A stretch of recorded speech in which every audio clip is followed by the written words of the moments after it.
ഒരു മാനേജ്മെൻറ്റിലെ എല്ലാ അധ്യാപകർക്കും ഭിന്നശേഷി നിയമനത്തിൻ്റെ പേരിൽ തടസ്സപ്പെട്ടിരുന്ന വേതനവും അതുപോലെ നിയമനവും എല്ലാം സുപ്രീം കോടതിയുടെ ഇടപെടൽ മൂലം ശരിയായി കിട്ടി.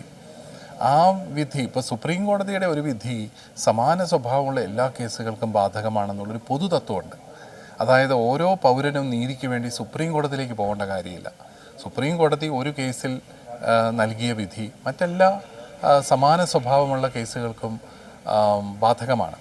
അത് മനസ്സിലാക്കി മറ്റുള്ള പോസ്റ്റുകളിലെ അധ്യാപകരുടെ വേതനം കൃത്യമായിട്ട് കൊടുക്കുകയും അവരുടെ നിയമനം അംഗീകരിക്കുകയും ചെയ്യുക എന്ന് പറയുന്നത് ആ അധ്യാപകരോടുള്ള ഒരു നീതി എന്നുള്ളതിനേക്കാളും കേരളത്തിലെ വിദ്യാർത്ഥികൾക്കുള്ള ഒരു വലിയ അവകാശമാണ്. വിദ്യാഭ്യാസ അവകാശമൊക്കെ നമ്മൾ പറയുമ്പോൾ ഇപ്രകാരം വേതനമില്ലാതെ അധ്യാപകർ പഠിപ്പിച്ചാൽ എങ്ങനെയാണ് വിദ്യാഭ്യാസ അവകാശം സാധാരണ പൗരന് ലഭിക്കുക എന്നുകൂടി നമ്മുടെ സർക്കാർ മനസ്സിലാക്കേണ്ടതുണ്ട്.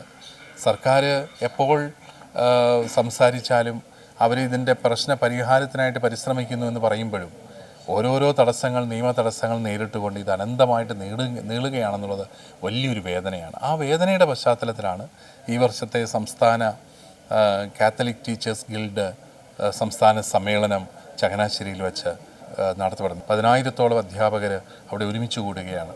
അവരിൽ വേതനം ലഭിക്കാത്ത ആയിരങ്ങളുണ്ട് എന്നുള്ളത് നമ്മളെ എല്ലാവരെയും വേദനിപ്പിക്കുന്ന ഒരു കാര്യവുമാണ്.